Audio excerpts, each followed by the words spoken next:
The breaking news this morning: in just a few hours, President Trump will welcome Ukrainian President Zelensky and several top European leaders to the White House. The purpose: try to find a path to ending Russia's war in Ukraine. And it comes just days after, as we all watch, the president met with the other key party in all of this, Russian President Vladimir Putin, and that red carpet treatment was quite the contrast to the tense reception that Zelensky received at the White House the last time he was there back in February. For Zelensky, today's Oval Office visit is a chance for a do-over, a redo, a reset, if you will. But he may not like the terms that are being laid out before him as he's about to walk in. Overnight, President Trump wrote on social media that Zelensky could end the war almost immediately, which Putin started, by giving up Ukraine's claim to Crimea and its hopes of joining NATO. And this is the message from Russia overnight. Moscow launching a new series of attacks, a new series of strikes that hit a residential building, killing at least 7 people, including a toddler. President Zelensky posted that this kind of attack is exactly why Ukraine needs security guarantees as part of any deal in order to make sure Putin actually will stop and not relaunch a new war just after. CNN's Alayna Treene standing by at the White House, where it really is about to get underway, all of this in this series of meetings that will be happening. What's the very latest you're hearing from there?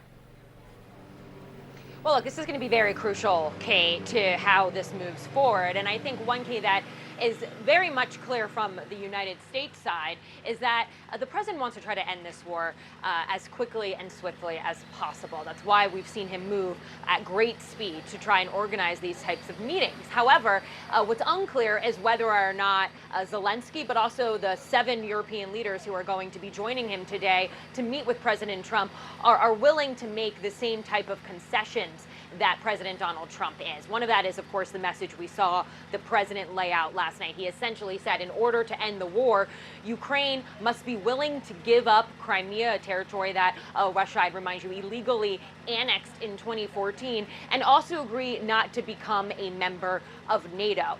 Those are among the conditions we know that Vladimir Putin laid out on Friday that he believes are necessary in order to reach a peace deal. But there is also a bright spot for Ukraine. We did hear yesterday from Special Envoy Steve Witkoff. He was on CNN saying that Russia is willing to accept security guarantees. And we have heard from our reporting, particularly on from some European leaders, that the U.S. is far more open to being the ones to provide those security guarantees than they had been in the past. One thing as well that I think, of course, is worth noting is that we are now hearing the president say that he is not going to be pushing for a ceasefire. This is very different than the rhetoric we had heard in the past. Particularly, the president, I'd remind you how we got here. The president had given Vladimir Putin a deadline of August 8th to either agree to a ceasefire or face severe economic pain and sanctions. That is now changing. Friday as well, we heard the president, when he was heading to Anchorage, Alaska, say that he would be very unhappy if they did not reach a ceasefire. But then just one day later, he said, actually, a mere ceasefire is not what we're looking for. We're going to go straight ahead and try to push for a broader peace deal. Of course, something that has potentially left some people in Europe and in Ukraine a little nervous, because that does give Russia, of course, more time to continue the fighting that we saw them really aggressively ramp up last night. All to say, this is going to be a very, very important meeting as to see whether or not the talks can progress in the way that the Trump administration wants them to. We know a key goal for them is to try and set up a second meeting, this time having it be a trilateral meeting between President Donald Trump, President Vladimir Putin, and President Zelensky. And so we'll see if that's actually something that is achievable today. But again, we're hearing, we did hear from the Secretary of State, Marco Rubio, kind of lower expectations, saying they're not on the precipice of a deal. This is all about making progress. So we'll see what kind of progress actually can be made once these leaders arrive. And joining us now for more on this is CNN Global Affairs commentator Sabrina Singh. Sabrina, just on the fundamental first basic issue of a ceasefire now or it doesn't matter now, the dramatic swings in position that we saw and heard from President Trump going into his meeting with Putin, saying a ceasefire was needed in order to get to a peace deal, leaving the meeting saying that's no longer necessary at all. If he now comes out of the meeting today doing, I don't know, a 180 or even something slightly short of that yet again, I mean, what does that mean for Donald Trump and the United States being the peace broker here? Well, you've continued to see the president flip-flop on his positions. I mean, he went into the summit on Friday with two objectives: to achieve a ceasefire, and if that didn't happen, there would be severe consequences put on Russia. And both of those objectives really fell apart. So I think today's meeting, if it's now, we need a ceasefire back on the table, we're accustomed to seeing President Trump flip his positions.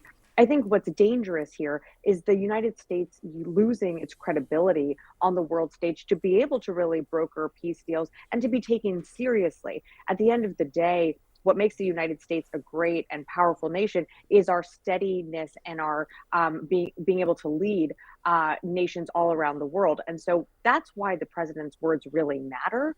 And when you hear that flip-flopping of positions, it makes European leaders, the Ukrainians, and others around the world very skeptical about each time they have a conversation with the president.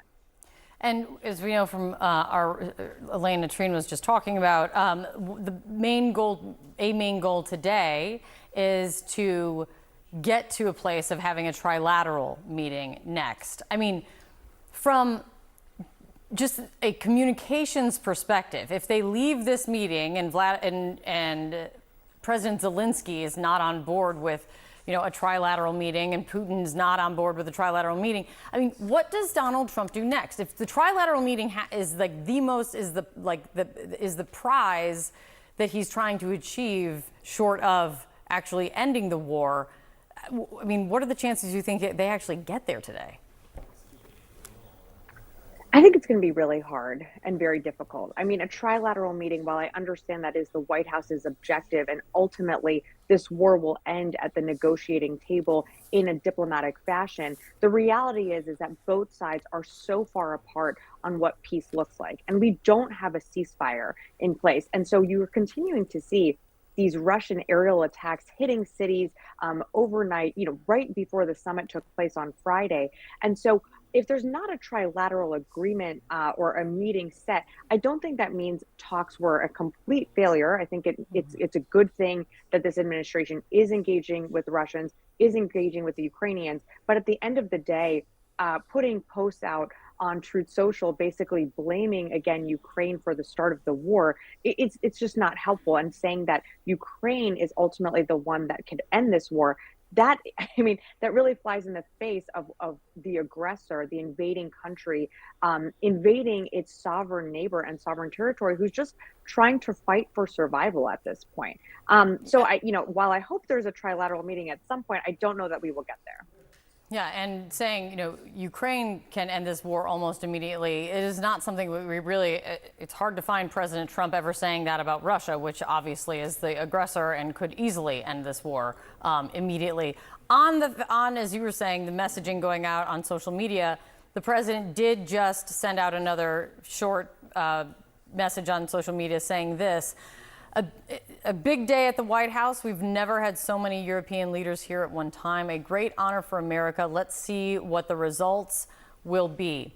It kind of speaks to, there's also this element of the show and of the stagecraft that is going to be on display at the White House today around all of this.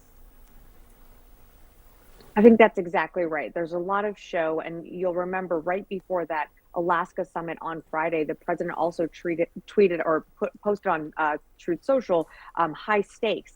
This is a high stakes game, but what makes diplomacy is very difficult, and it takes steady leadership. And so while there are high stakes with this meeting and the one, of course, that came out of Friday, at the end of the day, what we really want to see here is the president putting pressure on Vladimir Putin to come to the negotiating table for a ceasefire. That's what needs to happen. And so I hope the president hears President Zelensky, other European leaders, and their plea to the president that the pressure really needs to be put on Russia and not Ukraine. Yeah. Sabrina, it's great to see you. Thank you so much.